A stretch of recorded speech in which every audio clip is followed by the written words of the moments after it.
से परमेश्वर अलग अलग कॉलिंग है ना निकाला मुझसे। पहले अंडमान निकोबार में मैं कंप्लीट एक चर्च पास्टर था। एक चर्च का बनाना, चर्च को प्लांट करना, यही था। और भी चर्चेस को प्लांट किया मैंने, ब्रांचेस बहुत प्लांट किया उस समय। वो भी एक वो था। फिर राजस्थान में आकर एक हीलिंग इवेंजलिस्ट के रूप में काम किया मैं। फिर मैं पठानकोट तो एक टेम्पररी जगह था, वहां पे मैं बिजनेस भी किया और प्रेयर भी किया। फिर बिजनेस छोड़ गया, फिर पूरे मिनिस्ट्री थोड़ा साल किया, है ना। फिर उसके बाद यहाँ लेके आया। यहाँ पे एक स्पिरिचुअल, मैं क्या बोलूं, मैं God gave me some new experiences. अब क्या सीखने वाले हैं आप, क्यों यहाँ आए और आप इधर क्या सीखने वाले हैं, मैं क्या आपको सिखाने वाला हूं, ऐसा क्या मेरे अंदर है कि मैं आपको सिखा दूं। आप तो पहले से ही बाइबल कॉलेज फिनिश करके पास्टर्स है, पास्टर डीबू पास्टर है, बाइबल कॉलेज किया है। और भी हमारे बीच में कुछ मिनिस्ट्री के फाउंडर है, पास्टर राजा सेल्वराज। सो ऐसा क्या है कि मेरे अंदर मैं क्या आपको देने वाला है, मैं क्या आपको। So God gave me some new experiences after coming to Pathankot. Rajasthan का मिनिस्ट्री के बाद मेरे लाइफ में एक बहुत बड़ा चेंज आया, एक बहुत बड़ा ट्रांसफॉर्मेशन। बाइबल को लेके मेरा नजर, मेरा भीतरी आंखें है ना, एक ज्योति, एक अलग प्रकार का रोशनी को पवित्र आत्मा मुझ में दिया। सो वो मेरे लाइफ को एक नेक्स्ट लेवल में, स्पिरिचुअल स्टैंडर्ड में, एक अगली लेवल में लेके गया। तो उसी को मैं इन दिनों में लोगों के साथ शेयर कर रहा हूँ। एक हायर डायमेंशन के अंदर कैसे प्रवेश करना है। सो उसी को ही आप यहाँ पे सीखने वाले हैं। सो सीखेंगे, मिलके सीखेंगे, मिलके करेंगे। मैं यहाँ पे एक मेडिटेशन सेंटर रखा है, यादा meditation centre. Hopefully it is the first Christian meditation centre in India, I think. Meditation centre चला रहे हैं अभी हम इधर। सो मैं आपको सारे बातें शेयर करूंगा, जो कुछ भी हम यहाँ कर रहे हैं सब कुछ आपको मैं सिखाऊंगा। Okay, God bless you. अभी हमारे बीच में pastor Raja Selvaraj. Praise the Lord, Pastor. Praise the Lord, Pastor. Praise the Lord. Nice to see you. I thank God for Sister Jawamalar. Jawamalar sister को मैंने ही काफी साल के पहले ये एंट्रोमा बाइबल कॉलेज पढ़ने के लिए उत्साहित किया था और वो पढ़े, और वैसे वो हमारे हेल्प भी करती है हमारे सेवकाई में। तो उन्होंने आपके बारे में इंट्रोडक्शन किया। तो वैसे मेरे पास, मैं एक मिशनरी हूँ, मिशनरी होने के नाते मेरे पास थोड़ा टाइम कम है, फिर भी आज थोड़ा आधा एक घंटे के लिए निकाला मैंने तो आपसे मुलाकात करने के लिए। मेरा नाम राजा सेल्वराज है और मैं तमिलनाडु के रहने वाला हूँ, तिरुनेलवेली जिले के। और मैं लगभग मेरे उम्र 21 साल से मैं सेवकाई कर रहा हूँ। लगभग अभी मेरा 39 इयर्स कंप्लीट हो गया सेवकाई में। एक मिशनरी संस्था में ऐसा मिशनरी था। तो राजस्थान, जहाँ आप शायद उदयपुर के अंदर आते शायद, मुझे जी क्योंकि कैरेट ब्रदर के साथ आपका मुलाकात हुआ लग रहा है मेरे को। ये 2010 में मैं आ गया था, 9 के आसपास कहीं मुलाकात लग रहा है मेरे को, फेस देखने से लग रहा है। तो कैरेट ब्रदर के साथ ओके। तो प्रभु के दया से कि वहां पर सेवकाई क्या आपको मालूम होगा, राजस्थान में सीकर जिले में काफी बड़ा सेवकाई हुआ है ब्लेसिंग यूथ मिशन द्वारा। काफी चर्चेस प्लांट करने के लिए प्रभु ने अनुग्रह किया। सडनली वो लोग बोले ये become a king of in that area. तो उन्होंने क्या कहा कि आपको ट्रांसफर होना है। तब मैं और मेरी पत्नी प्रार्थना कर रहे थे, परमेश्वर ने क्लियर बताया मैं मीगा 4:13 के अनुसार। तो हम लोग ओके बोल के बॉम्बे में आए। बॉम्बे में परमिशन का इस क्षेत्र में मेरे लिए, तेरे लिए बहुत लोग में रखा डोरमर। तब जाके मैं यहाँ पर 2010 में वो रिजाइन करके 2010 अगस्त में यहाँ पर फेथ एवेंजेलिकल मिनिस्ट्री करके वो एक चर्च के मिशनरी मूवमेंट चलाने के लिए प्रभु हमें अनुग्रह किया। मैं प्रभु का धन्यवाद देता हूँ। तो अभी हम लोग यहाँ पर सेवकाई करते हैं प्रभु के बड़ी दया के द्वारा। तो यहाँ पर मैं भी एंड्रो मार्क का बाइबल कॉलेज कंप्लीट किया हूँ और ऑलरेडी थियोलॉजी कंप्लीट किया है। और मेरा एक पत्नी है और 2 बच्चे हैं। बच्चे बड़ी बेटी कॉलेज लेक्चर है, 30 ईयर्स ओल्ड है, और 27 ईयर्स ओल्ड मेरी छोटी बेटी है, वो स्पेशल एजुकेटर है। तो इस प्रकार एक मिशनरी मूवमेंट चला रहे हैं। अभी हमारे पास 3 चर्च है और एक चर्च के सिस्टर बीच में जाती है, संभालती है। तो इस प्रकार से हमारा सेवका चल रहा है। और परमेश्वर के अनुग्रह के द्वारा मैं थियोलॉजी में जो नहीं सीखा वो एंड्रो मार्क बाइबल कॉलेज के द्वारा मेरा लाइफ ट्रांसफॉर्मेशन हुआ है। और इन दोनों में हम लोग ज्यादा से ज्यादा आत्मा से we connect with spirit and we walk in spirit. Yeah, this is ours. Thank you. Welcome, Pastor. Welcome. So, thank you. बड़े अनुभव के साथ आप सेवकाई में हमारे आगे है। Thank you so much. God is a good God. So, मैं पिछले हफ्ता ही हमने start actually two classes finish किया। और फर्स्ट क्लास तो इंट्रोडक्शन क्लास था। लास्ट क्लास में मैंने क्या बात किया अभी कोई शेयर कर सकते हैं? जो पिछले हफ्ते आए, मैंने क्या शेयर किया पिछले क्लास में? Praise the Lord pastor. बोलिए पास्टर, आपने आदम के बारे में बताया था, या पहला आदम और दूसरा आदम। हाँ,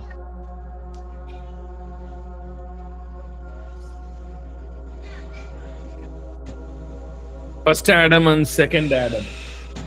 और आदम को और दूसरा बताया था उसमें कि संसिक के बारे में, संसिक में कैसे हम जो है हमें कैसे मिला।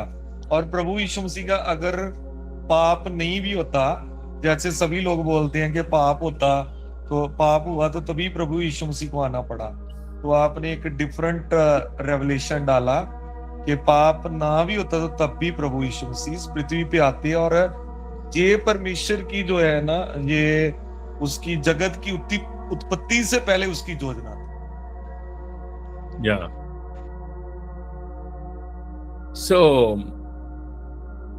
हमें जो नया आए उनके लिए हम एक बार, है ना, पिछले हफ्ता की क्लास से हम एक बार वापस एक ग्लांस देख के फिर आगे बढ़ेंगे। यूजुअली हम बाइबल को ऐसे ही समझते हैं, यीशु मसीह क्यों इस दुनिया में आया? पहला आदम को परमेश्वर ने बनाया, आदम को परमेश्वर आराधना करने के लिए बनाया, और वो आदम पाप किया। आदम पाप करने के कारण पूरे मानव जाति पापी बन गया और परमेश्वर से अलग हो गया। अलग होने के कारण परमेश्वर ने क्या किया? अपना इकलौता पुत्र प्रभु यीशु मसीह को इस दुनिया में भेजा ताकि हम उनके द्वारा उद्धार पाए और हम सब उनके द्वारा स्वर्ग में आए। यही है हमारा, है ना, यीशु मसीह इस दुनिया में आने का कारण क्या है?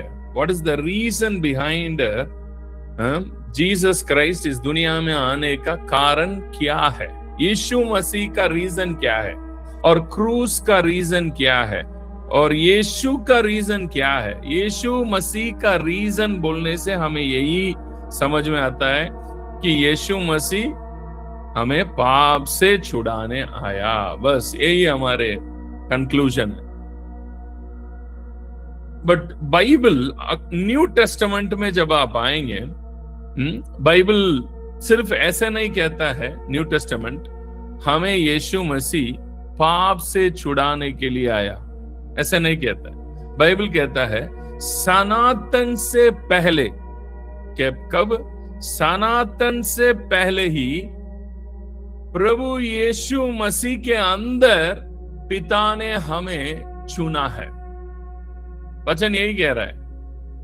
पढ़े वो वचन को, एफिसियों की किताब अध्याय 1 का वचन 4 से पढ़े। एफिसियों की किताब अध्याय 1 का वचन 4 से पढ़े। कोई जल्दी पढ़े।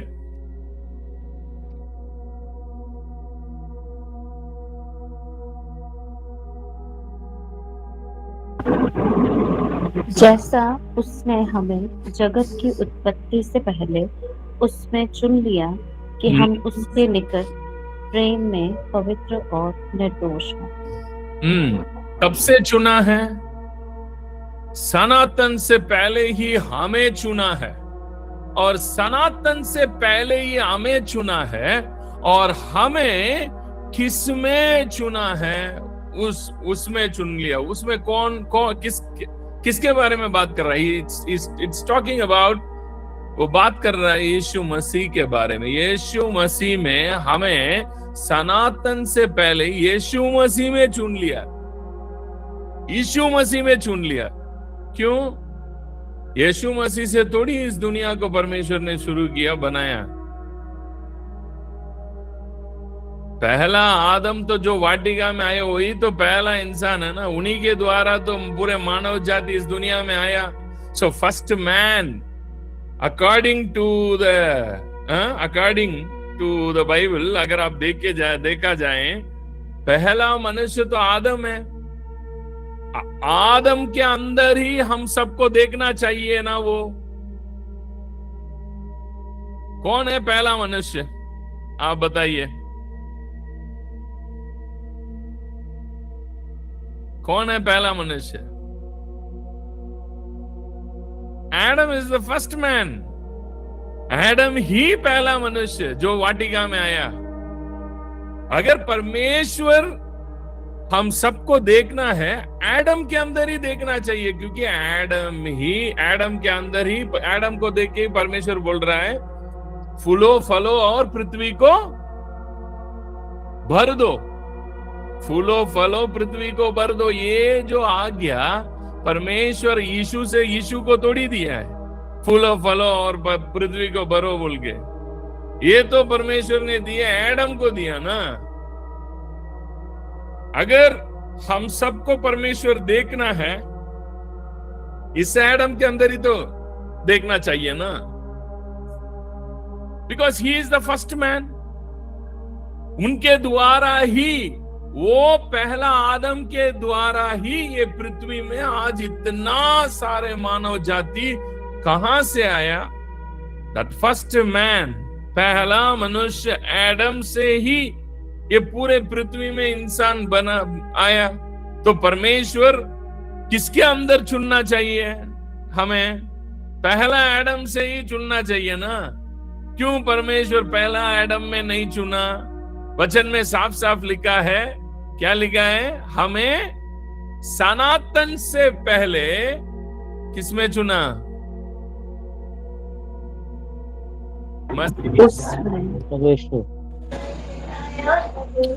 मसीह यीशु में चुना है।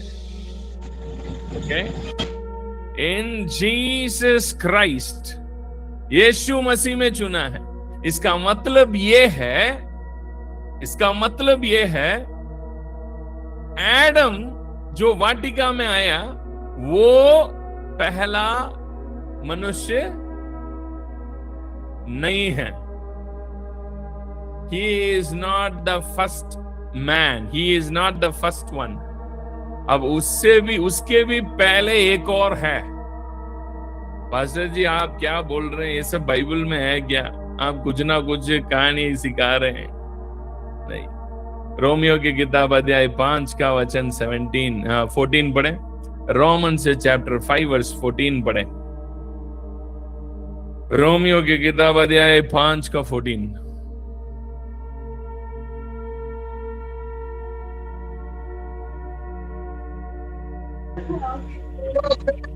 तो भी आदम से लेकर मूसा तक मृत्यु ने उन लोगों पर भी राज्य किया जिन्होंने उस आदम जो उस आने वाले का चिन्ह है के अपराध के समान पाप ना किया। यहाँ पे क्या लिखा है? जिन्होंने उस आदम के अपराध के, क्या लिखा है पढ़े? जिन्होंने उस आदम जो उस आने वाले का चिन्ह है, हाँ, जो आने वाले का चिन्ह है। ये वर्ड है ना, बहुत ही इंपॉर्टेंट शब्द, बहुत ही इंपॉर्टेंट थिंग्स दैट पौलुस, जो ये नया नियम में सबसे ज्यादा किताब पौलुस ने लिखा, उसके अंदर एक बाइबल को उसने एक नजर से देख के, उसने एक उनकी राइटिंग को एक नजर से लिखा है। वो नजर को जानना जरूरी है, हम तभी आपको समझ में आएगा पौलुस क्या समझा रहा है, क्या सिखाना चाहता है। ठीक है, पौलुस के अंदर बाइबल को वो ऐसे एक्सप्लेन करना चाहता है, एडम्स के अंदर से बाइबल को दिखाना चाहता है वो। Paul wants to reveal the Bible.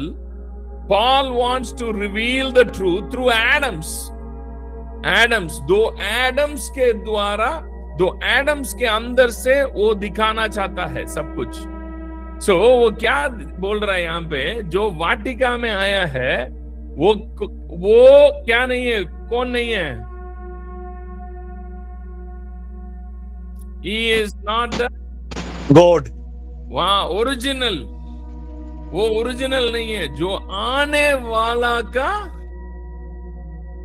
चिन्ह था वो, परछाई, परछाई, shadow.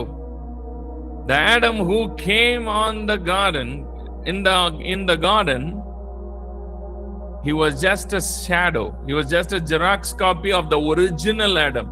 So who is the original Adam? Why God? क्यों परमेश्वर हम सबको मसीह में देखा? क्यों सनातन से पहले क्यों एडम में क्यों नहीं देखा? ताकि एडम ही पहला बंदा है, एडम के द्वारा ही आज पूरे मानव जाति इस पृथ्वी में फूले फले, है ना। ये पृथ्वी पूरा मानव जाति भरा यीशु से थोड़ी भरा है। ये पूरे मानव जाति इस पृथ्वी में भरने का मेन कारण फर्स्ट मैन एडम। मगर एडम में परमेश्वर ने आपको और मुझे नहीं देखा। क्यों? बिकॉज आदम अर्थली, एडम जो है पास्टर जी वो अर्थली है ना, ही इज अर्थली।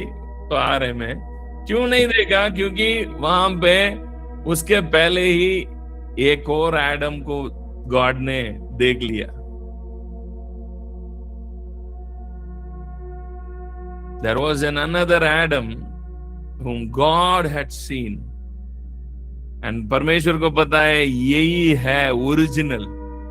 अब इस एडम का एक चिन्ह अब इस दुनिया में आ रहा है, एक शैडो के रूप में फर्स्ट एडम आया है। सो परमेश्वर इसीलिए वचन में लिखा है, वो एडम के अंदर जब परमेश्वर आपके और मुझे देखा, तो वो एडम के अंदर उसने हमें किस रूप से देखा है, वो भी पौलुस एफिसियों की किताब अध्याय 1 का वचन 4 में बात कर रहा है। पढ़े एफिशियंस चैप्टर 1 वर्स 4 को वापस पढ़े।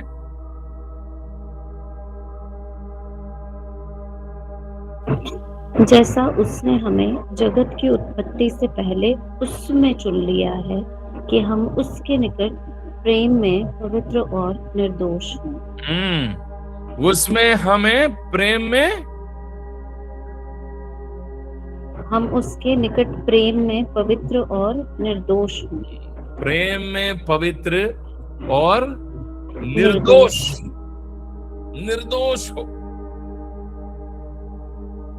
द फर्स्ट जीसस क्राइस्ट में परमेश्वर ने हमें इस रूप से देखा है, प्रेम में पवित्र और निर्दोष, निर्दोष के रूप में हमें देख लिया। निर्दोष के रूप में हमें देख लिया। किसमें देख लिया?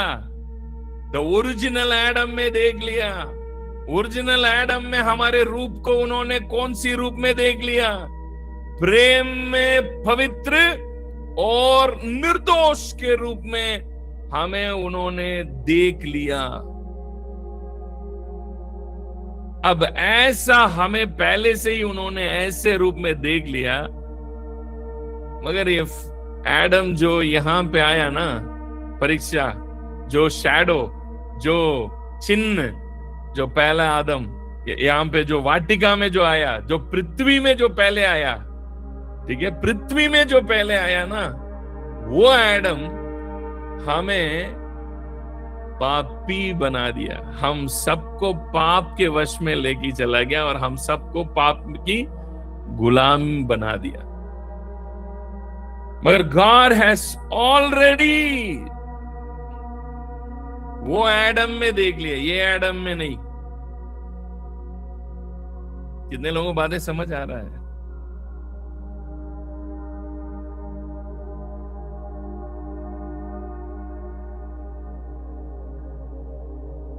Paul's understanding of Adams is वो बहुत ही इंपॉर्टेंट है, हम जानना बहुत ही इंपॉर्टेंट है। First Paul's understanding of Adams।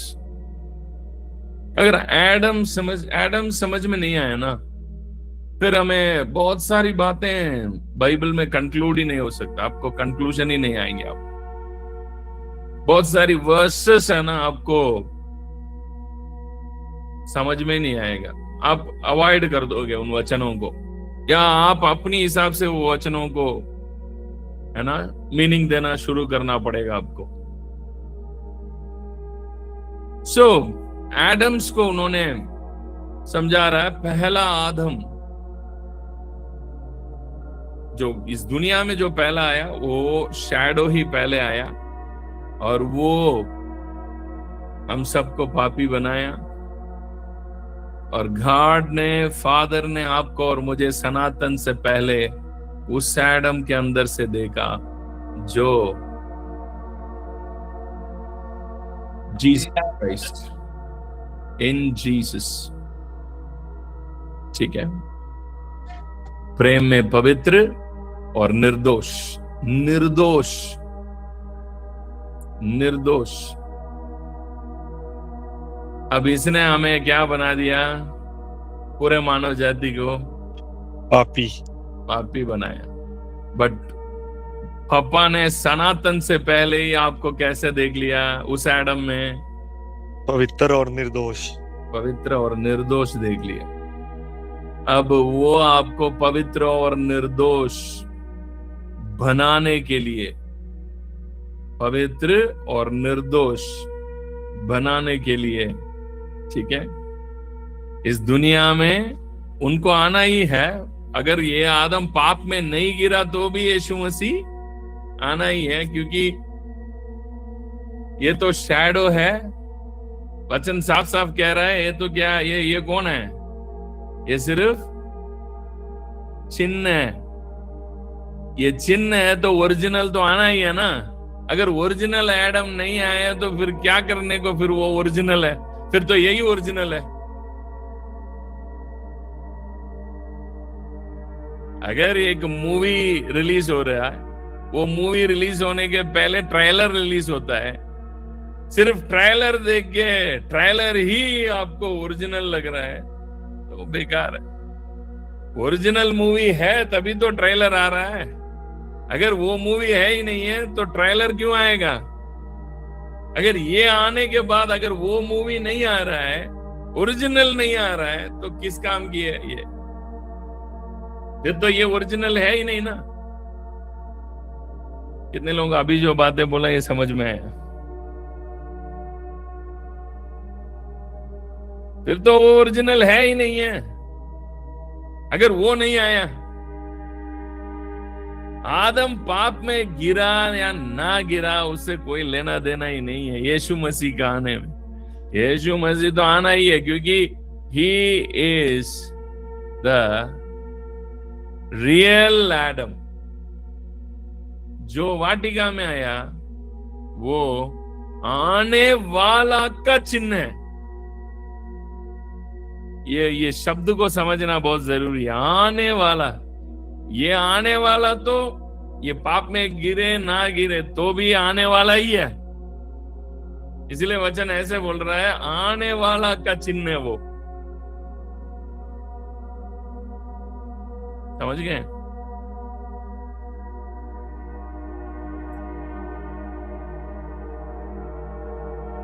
इसीलिए रोमियो के उस चैप्टर 5 से अगर आप पढ़ के देखेंगे पूरे के पूरे, दोनों एडम्स के डिफरेंस, दोनों एडम के बारे में ही पौलुस दिखाते आएगा। ये एडम के द्वारा हमने क्या बना, ये एडम में हमें क्या बनाया, ये दोनों को दिखाते हुए आएगा।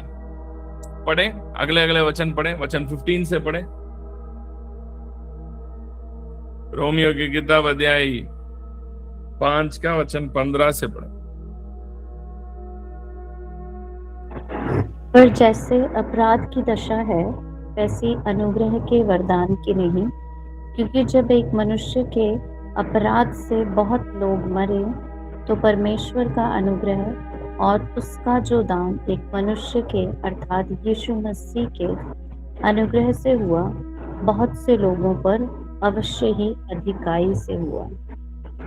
जैसा एक मनुष्य के पाप, देखो आप इस पूरे चैप्टर अभी जो पढ़ेंगे ना, इसमें आप अच्छी तरह से ध्यान से देखते हुए आना, वो एक मनुष्य, ये एक मनुष्य, वो एक मनुष्य, ये एक मनुष्य, ऐसे समझाते हुए आएगा। वो एक मनुष्य से क्या आया और ये एक मनुष्य में क्या आया। वचन 16 को वापस पढ़ें सिस्टर, वर्स 16 को वापस पढ़ें। जैसा एक मनुष्य के पाप करने का फल हुआ, वैसे ही दान की दशा नहीं, क्योंकि एक ही के कारण दंड की आज्ञा का फैसला हुआ, परंतु बहुत से अपराधों के कारण ऐसा वरदान उत्पन्न हुआ कि लोग धर्मी ठहरे।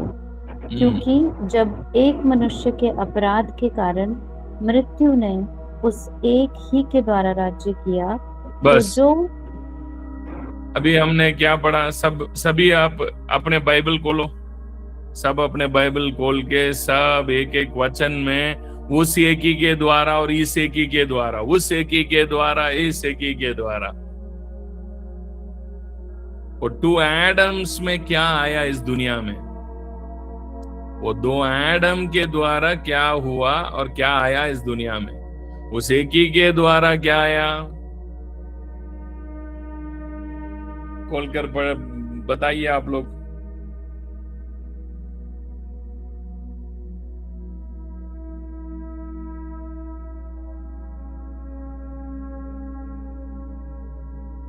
पढ़िए, पढ़ के बोलिए मुझे कि दोनों एडम्स की डिफरेंस बताना। उस एक के द्वारा क्या आया, मृत्यु आया, इस एक के द्वारा क्या आया, जीवन आया। वो उस एक ही के द्वारा मृत्यु राज्य किया, इनके द्वारा अनंत जीवन में हम राज्य करेंगे।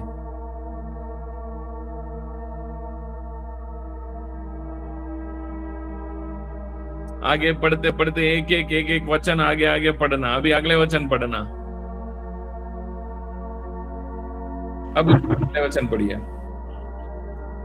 जैसा एक अपराध सब मनुष्यों के लिए दंड की आज्ञा का कारण हुआ, वैसे ही एक धर्म का काम भी सब मनुष्यों के लिए जीवन के निमित्त धर्मी ठहराए जाने का कारण हुआ।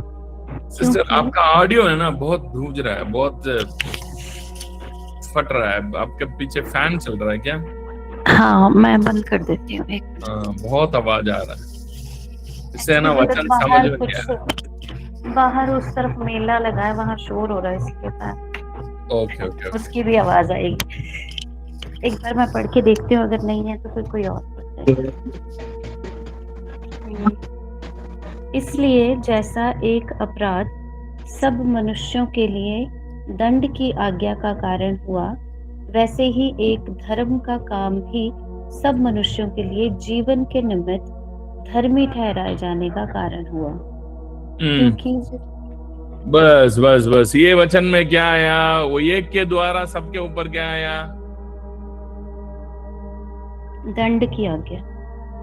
इसे इनके द्वारा क्या आया, यीशु के द्वारा क्या आया, इस आदम के द्वारा क्या आया, धर्मी ठहराया गया। उस एक ही के द्वारा हम सब पापी बनाया गया। हम सब पापी, हम वॉलंटियरली, हमारा डिसीजन से हम कोई भी पापी नहीं बने, हम तब पापी बनाए गए हैं। वचन वही कह रहा है ना। वचन क्या कह रहा है?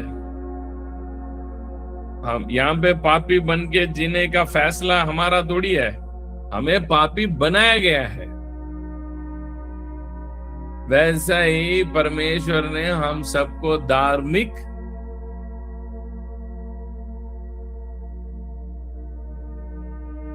बनाया है।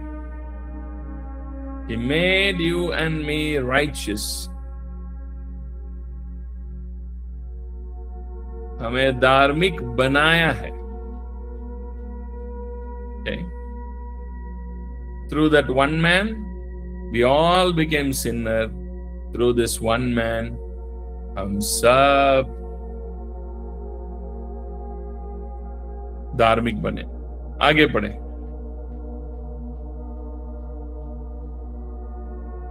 क्योंकि जैसा एक मनुष्य के आज्ञा ना मानने से बहुत लोग पापी ठहरे, वैसे ही एक मनुष्य के पापी ठहरे, वैसे ही एक मनुष्य के आज्ञा मानने से बहुत लोग धर्मी ठहरेंगे। सारे बातें इस दो आदम के ऊपर ही है। वो एक ही के द्वारा सबके ऊपर ये आया, इस एक ही के द्वारा सबके ऊपर ये मिल रहा है। कितने लोगों को बातें समझ पा रहे हैं मैं क्या बोलने आ रहा हूं?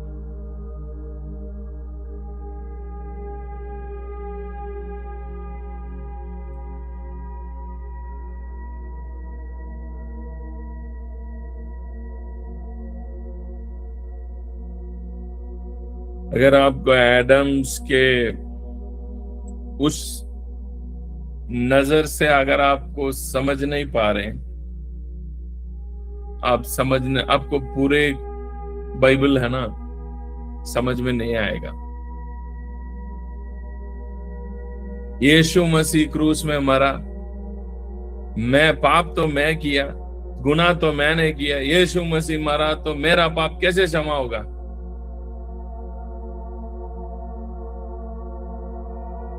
कैसे मेरे पाप क्षमा हो सकता है? जब यीशु मसीह मरा है, मैं कैसे पाप से छुटकारा पाऊंगा? हम तो सुसमाचार यही बोलते लोगों को, यीशु मसीह आपके पापों को क्षमा कर दिया। लोग मेरे से भी सवाल किया, पाप मैंने किया, यीशु मसीह क्यों मेरे लिए मरा? क्यों मेरे लिए? वो कौन है मेरे लिए मरने के लिए? मुझसे ही लोग सवाल किया ये सवाल। ये कैसे आप बता रहे हैं मैं मेरा पाप क्षमा हो जाएगा? कैसे क्षमा हो जाएगा? कहां से क्षमा हो जाएगा? क्षमा कैसे मिलेगा मुझे? ये सवाल मुझसे भी लोगों ने किया है। उस समय मेरे को समझ में नहीं आ रहा था इसकी जवाब मैं क्या दूं। यीशु मसीह मरा 2000 साल पहले, पाप तो मैं आज कर रहा हूं, कैसे क्षमा हो सकता है? How can it possible?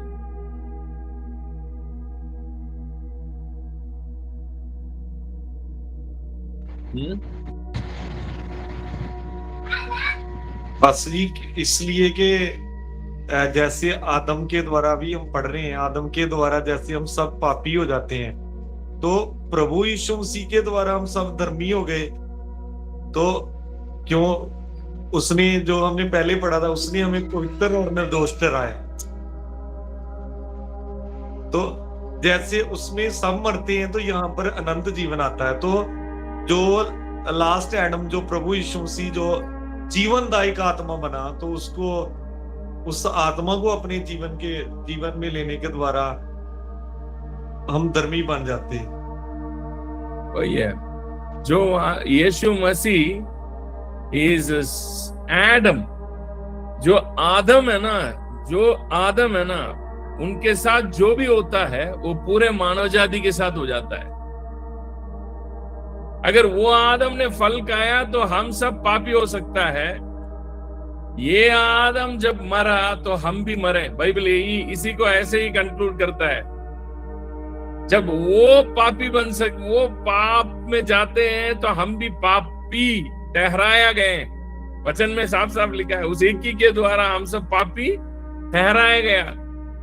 अगर हम पापी ठहरा सकते हैं, हम पापी बन सकते हैं उस एक ही के द्वारा।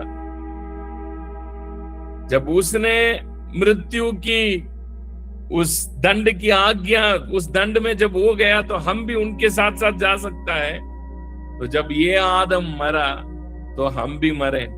जब ये आदम जी उठा तो हम भी जी उठे। यही है इसका, है ना? Because he is not just a man, he is Adam. Adam जो है ना, उसके साथ जो भी होता है वो सबके लिए हो जाता है। इसीलिए बाइबल ये दोनों एडम को लेके हमें हर एक चीज को समझाता है। नहीं है तो पाप की क्षमा से लेके हर एक चीज आपको समझ में नहीं आएगा। मतलब आप बोलेंगे पाप क्षमा होगा, क्रिया भी होगा, बट माइंड उस चीज को कैलकुलेशन में ठीक से उसको समझ नहीं पाएगा। ये कैसे होता है ये काम, इसको परमेश्वर किस कैलकुलेशन से ये जो बातों को लेके आ रहा है। यीशु मसीह मरा तो हम मर गए, वचन में लिखा है। पढ़े दूसरा कुरिन्थियोस अध्याय 5, दूसरा कुरिन्थियोस अध्याय 5 का वचन 15 पढ़े।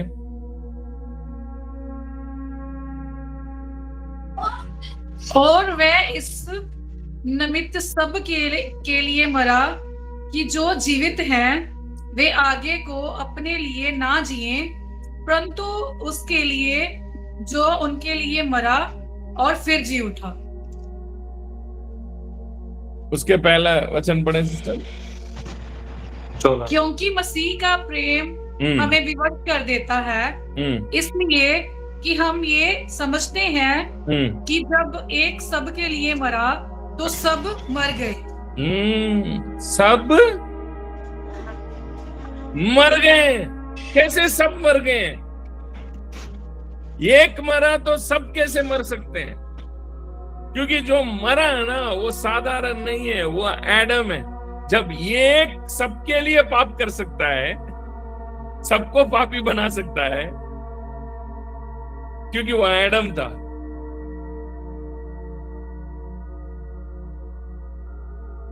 सो एक सबके लिए मरा तो सब मर गए। जब वो एक जी उठा तो सभी जी उठे। इसलिए हम पुनरुत्थान दिन का सेलिब्रेट कर रहे हैं। यीशु मसीह जी उठ गया, वो बात नहीं है। वो क्या है, उनको जी उठना थोड़ी बड़ा बात है। His resurrection is our resurrection. हम सब जी उठ गए।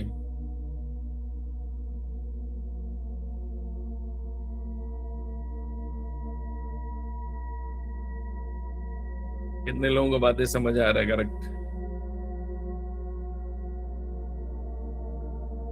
इसकी रिकॉर्डिंग मैं दूंगा, वापस सुनना पड़ेगा, तब आपको और अच्छी तरह से गहराई में बातें, कैसे ये बात बाइबल कंक्लूड कर रहा है। मतलब यीशु मसीह का मृत्यु और हमारा मृत्यु है, यीशु मसीह का पुनरुत्थान हमारा पुनरुत्थान, ये कैसे होता है भाई? आपका सबकॉन्शियस माइंड है ना, आपका हार्ट एंड माइंड, उसको क्लियरली हर एक चीज को समझना जरूरी है, तभी वो हर एक चीज को एक्सेप्ट करेगा। नहीं तो एक्सेप्ट नहीं करेगा। आपका हार्ट एंड माइंड उस चीज को एक्सेप्ट कर ही नहीं सकता है।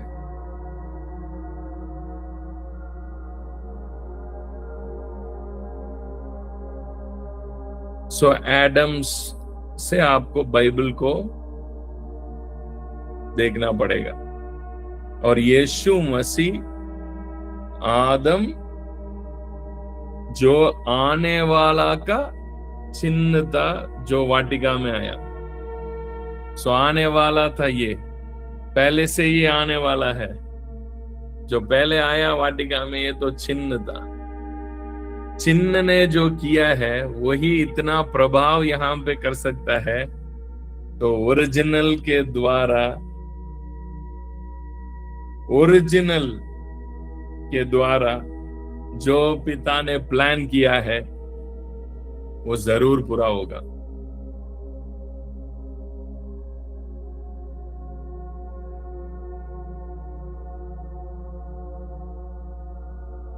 Any question? अब तक जो मैंने बात बताया, इसमें कोई भी सवाल है तो पूछिए।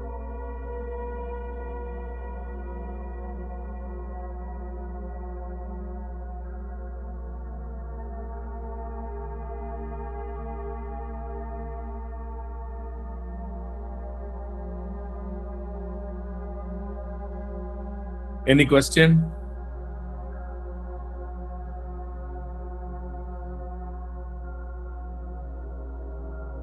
पास्टर डीबू फतरा, आप बताइए। हाँ सर, मैं ये सोच रहा था कि जैसे कि प्रभु ने आज्ञा दिया था आदम को कि जिस दिन इस फल को खाओगे मरोगे ही मरोगे, लेकिन जिस दिन इस फल को खाया था वो लोग पाप किया, लेकिन वो मृत्यु तो फिजिकल डेथ नहीं हुआ, उसका जो स्पिरिचुअल डेथ हुआ था। लेकिन यहाँ पे जो प्रभु जो मृत्यु किया, यहाँ पे प्रभु का फिजिकल डेथ हुआ। और प्रभु हम सभी का पाप ले लिया था। तो इस विषय को मैं जानना चाह रहा था, जैसे प्रभु मर गया तो हम लोग कैसे मर गया, तो ये चीज जानना चाह रहा था। हम लोग मर गए मतलब प्रभु जैसे पाप के ऊपर पाप को मारा था, पाप का जो क्या बोलते, पाप का जो डंक होता है उसको निकाल लिया था। तो हम लोग भी क्या पाप के ऊपर विजय पा लिया, ये चीज बोलना चाह रहे हैं। सी, पाप को परमेश्वर ने माफ कर दिया। मसीह यीशु में पूरे दुनिया के पाप को परमेश्वर ने क्या कर दिया? माफ कर दिया। माफ कर दिया। जो माफी मांगे ना मांगे सब माफ हो चुके हैं।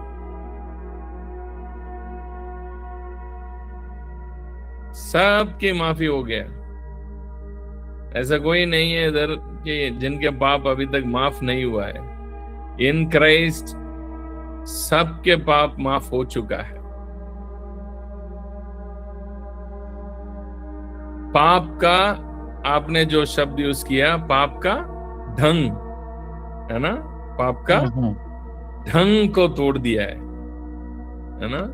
So he has already destroyed the power of sin. The power of sin. The power of sin is broken. So power of sin is broken. So Jesus Christ प्रकट होकर हमारे लिए जब वो मरा तो हम सब मर गए, हम सब उठ गए। ठीक है, ये दरवाजा तो खोल दिया। God has opened the door. ठीक है, अब आपका faith के द्वारा, just all that we need is to believe. Just एक चीज करना है, हृदय में विश्वास। जब विश्वास करेंगे हम उसके अंदर प्रवेश करते हैं। परमेश्वर तो माफ कर दिया, बट उस जो उन्होंने माफ कर दिया उसको आप एंजॉय करने के लिए just you need a faith, उसको एंजॉय करने के लिए। ठीक है, बस अभी तो यही है इधर, और कुछ भी नहीं है। सबको माफ किया तो माफ किया है। जब तक एक बंदा के अंदर वो फेथ आ नहीं रहा है, फेथ आ नहीं रहा है, तब तक वो बंदा उसी पाप का बंधन के अंदर ही फंस के वो जी रहा है, अपने लाइफ को उसी में ही उलझ के उसी में ही जी रहा है, उसको समझ नहीं आ रहा है। ठीक है, सो ये एक क्वेश्चन आपने पूछा। दूसरा क्वेश्चन क्या पूछा आपने? जब यीशु मरा तो हम कैसे मर गए? जी जी।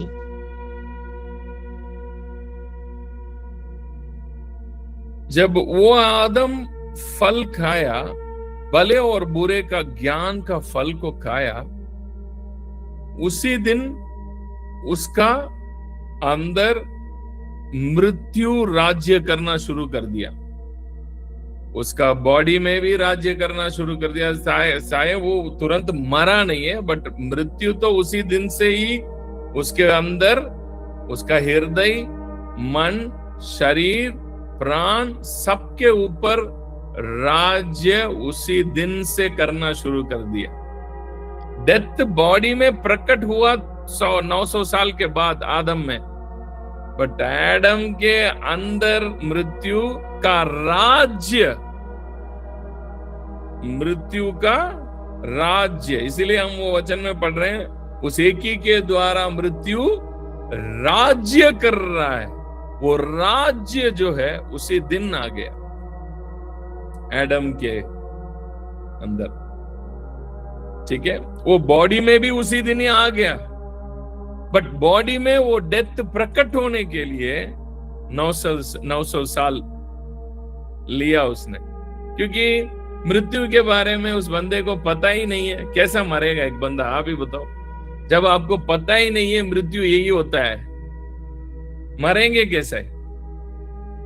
अब हमें मृत्यु के बारे में अधिक नॉलेज हो गया,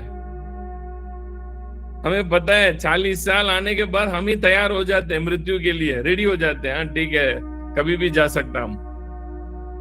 बंदा इंश्योरेंस डाल देते हैं, मेडिकल इंश्योरेंस लेके रख देते हैं, सारे तैयार हो जाते हैं आज की दुनिया। क्यों? क्योंकि मृत्यु के बारे में हमें इतनी नॉलेज हो गया। वो आदम को मृत्यु के बारे में क्या पता है? कैसे मरे, मरना क्या होता है, वो कैसे मरे। इवन कैन और आबेल के बीच में जब झगड़ा हुआ, कैन ने आबेल को मारा, पता ही नहीं है इसको कि वो बंदा मर गया। ये तो चला गया वहां से। उसके बाद पता चल रहा है वो बंदा मर गया, इसलिए परमेश्वर उसके पास आके पूछता है तेरा भाई कहाँ है? ये बोल रहा है मुझे क्या पता है, मैं उसका रखवाला थोड़ी हूं, बोलता है, क्योंकि उसको पता ही नहीं है उसका भाई मर गया करके, क्योंकि उसने तो पहले किसी को मरते हुए देखा ही नहीं है।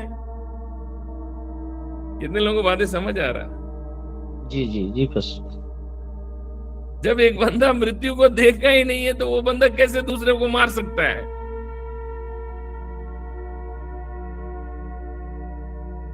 मेनली परमेश्वर उसको माफ भी कर रहा है कैन को, क्योंकि परमेश्वर को भी पता है ये बंदा तो जानबूझ के थोड़ी की है, इसको पता ही नहीं है ये क्या कर रहा है।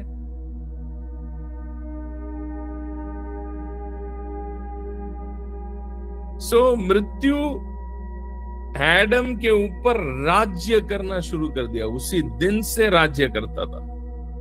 बट शरीर में प्रकट होने के लिए माइंड के द्वारा ही फिर बॉडी में मृत्यु प्रकट होना शुरू हुआ। तब तक it took lot of time, but आज हमें ऐसा नहीं है। सो उस एडम को तो उसी दिन से ही मृत्यु राज्य किया है।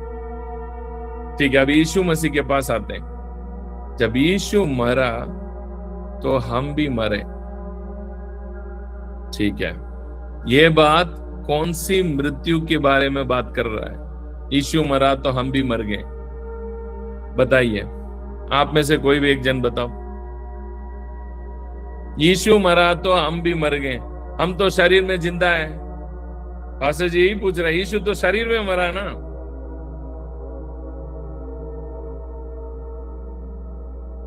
फिर कौन सी मृत्यु के बारे में बात कर रहा है?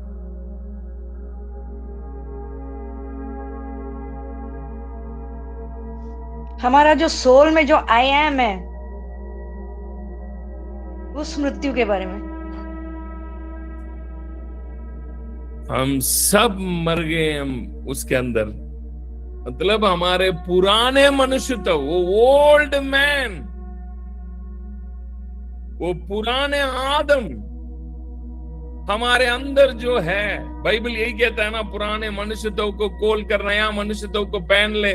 पुराना मनुष्यत्व जो है ना, जो पहला आदम के द्वारा हमारे अंदर आ गया, एक ओल्ड मैन की नेचर हमारे अंदर आया ना, उसकी मृत्यु के बारे में बात कर रहा है वो। जब जीसस मरा शरीर में, जब वो जीसस हमारे लिए मरा, ठीक है, हमारे अंदर जो पाप, जहां मृत्यु राज्य कर रहा है सोल में, वो पुराना मनुष्य तो मर रहा है। When Jesus died on the cross, तो वो एक मरा तो हम सब मरे। वो एक जी उठा तो हम सब जी उठ गए उनके साथ। इफिसियों की किताब अध्याय 2 का 7। He is talking about the inner death of you and me.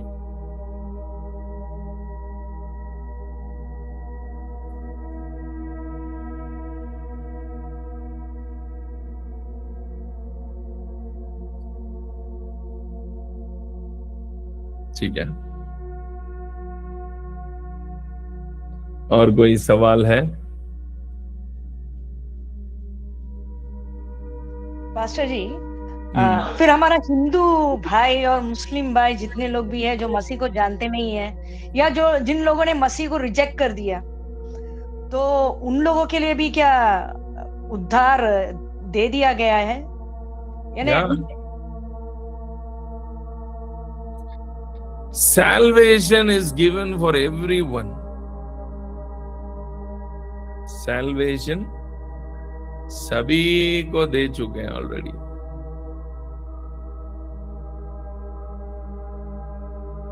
But if they believe, they can enjoy it. Just all that you need is just a faith, a very simple faith. A very simple faith. That's it. To enjoy that salvation.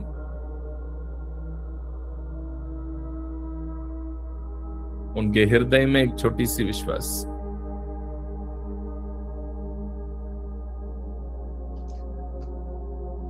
Pastor जी आज हम बताइए। हाँ, excuse me sister. Pastor जी, जैसे वचन में लिखा है, उसी रिलेटेड मैं मृत्यु के बारे में ही पूछना चाह रहा हूँ। वचन में लिखा है कि जो प्रभु यीशु के ऊपर विश्वास करेंगे वो कभी नहीं मरेंगे। तो ये मतलब, ये हम लोग का जो पुराना आदम जो मर गया है, उसके बाद क्या स्पिरिचुअली विल नॉट डाई, ये इसके बारे में बोल रहे हैं कि हम लोग नहीं मरेंगे, मतलब क्या है? वो वचन फिजिकली स्पिरिचुअली दोनों की बात कर रहा है। Mainly it's talking about your physical death को भी जीत सकता है, ना मरे। जॉन चैप्टर 6 में जो आता है, वो आपकी फिजिकल डेथ को भी जीत सकते हैं आप। उसी कोई बात कर रहा है। Okay okay.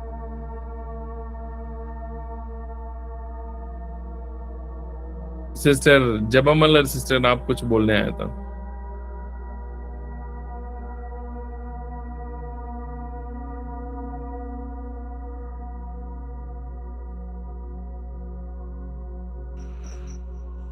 और कोई सवाल है? Master, hello. बोलो माँ। हाँ, एक छोटा सा डाउट है मुझे कि जैसे जो आदम ने किया, और तो उसके लिए हमने मतलब हम उसके जिम्मेदार नहीं थे, उसने किया एंड इट मतलब ये फ्लो होता चला गया जनरेशन टू जनरेशन सबके ऊपर। उसके लिए हमने कोई एग्री नहीं किया कि उसने जो पाप किया वो हमारे ऊपर भी फ्लो हुआ। तो यीशु के द्वारा फिर जो जीवन आया, उसके लिए हमें इतना स्ट्रगल या उसके लिए यस बोलना और इतना सब कुछ क्यों? मतलब वो भी तो इजीली फ्लो हो सकता है जीवन भी। सी, एडम के द्वारा जो आया है वो बायोलॉजिकली आया है।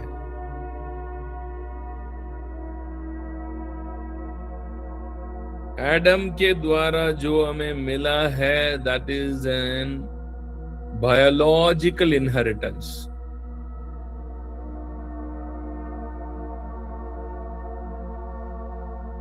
एडम के बीज से मिला है हमें।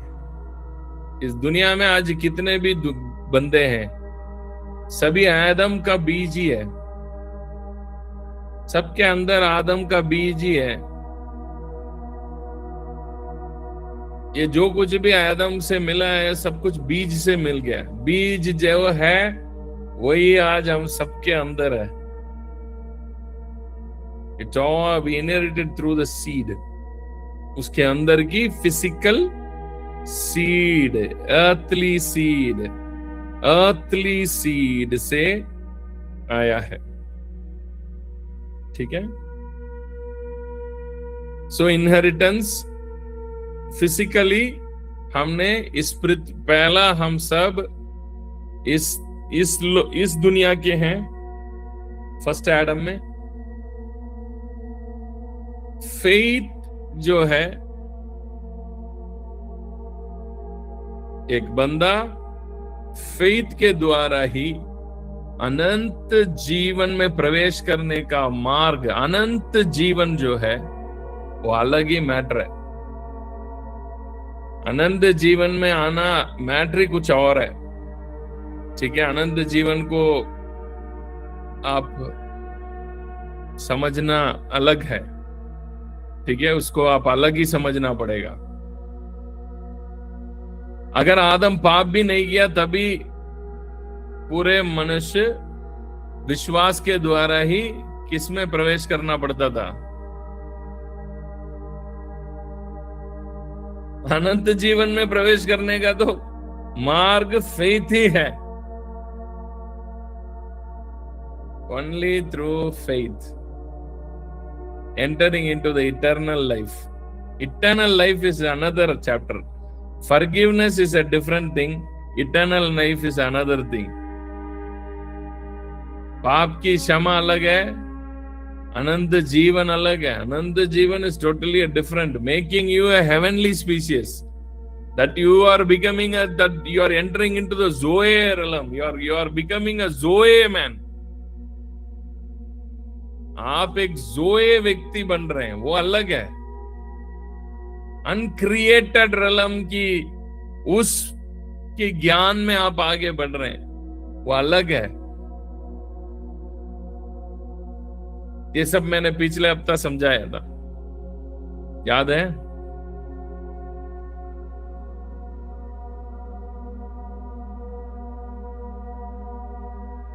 अभी भी लोग पाप से क्षमा तो होते हैं, सभी अनंत जीवन के अंदर नहीं आते।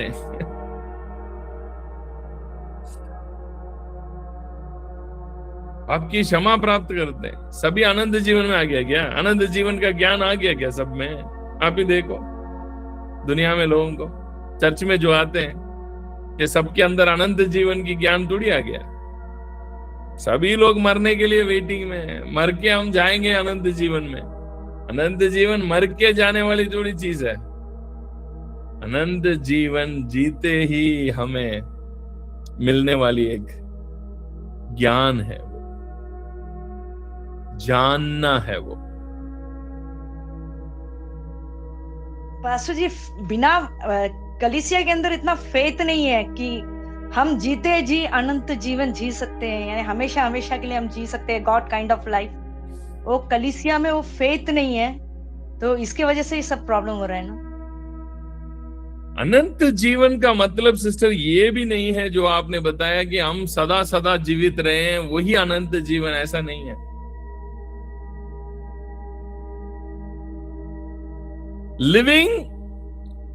living in the body eternally, that doesn't mean that we are in eternal life.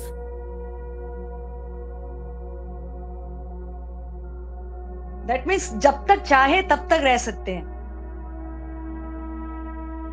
जब तक चाहें तब तक रह सकते हैं, वो भी ठीक है।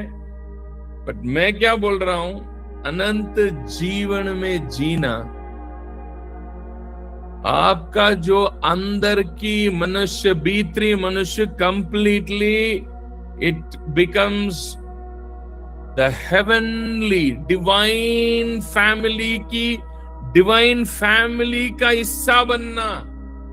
वो पिता, पुत्र, पवित्र आत्मा उस डिवाइन फैमिली के अंदर आपको जोड़ देते हैं। उसके अंदर आप प्रवेश करके उनके अंदर जो ज्ञान है ना, वो ज्ञान में भाग लेना।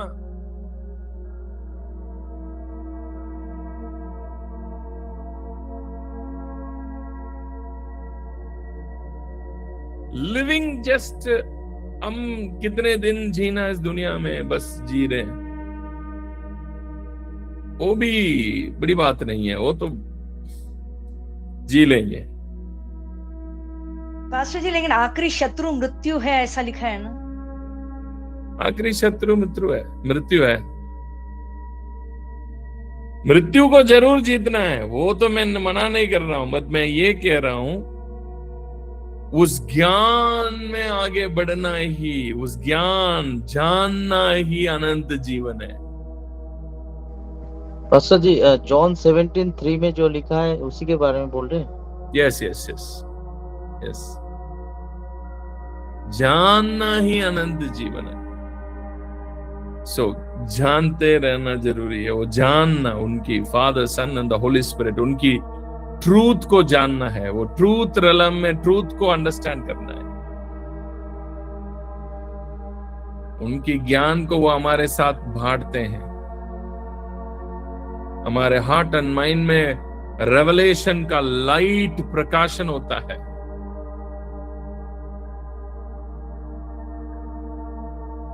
ट्रूथ से, that will take you to that level.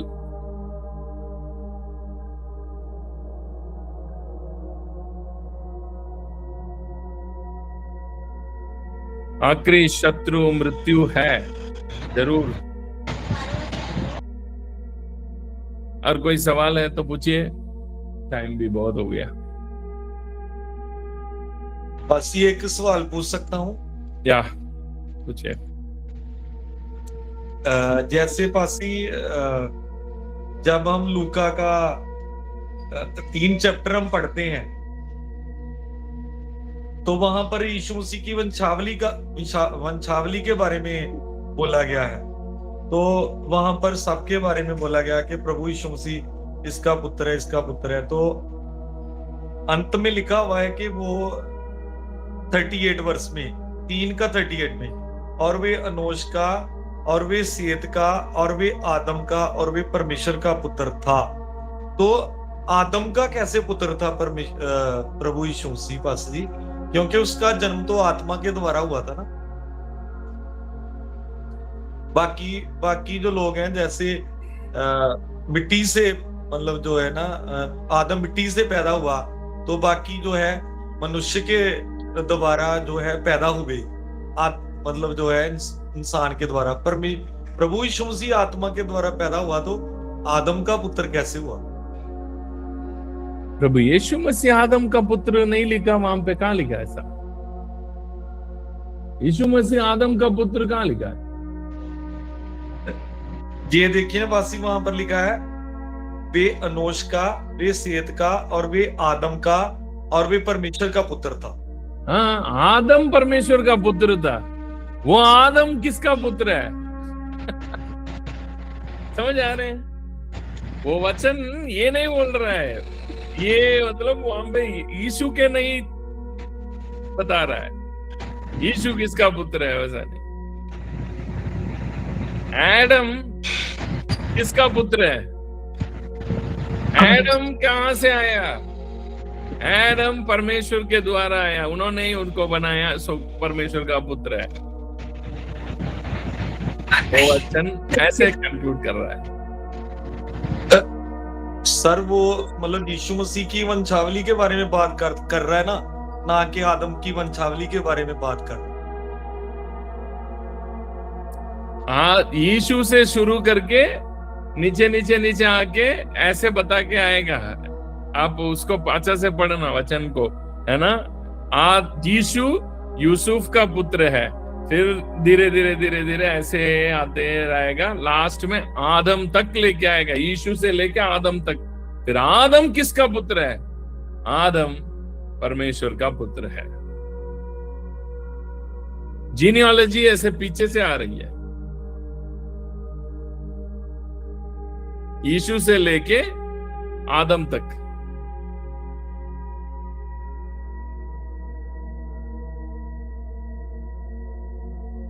आप इंग्लिश में पढ़ के देखना उस वचन को,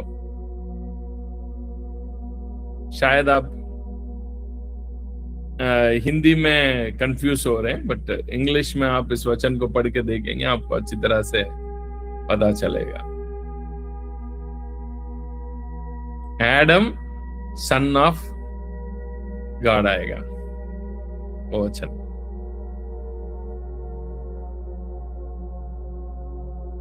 ठीक है,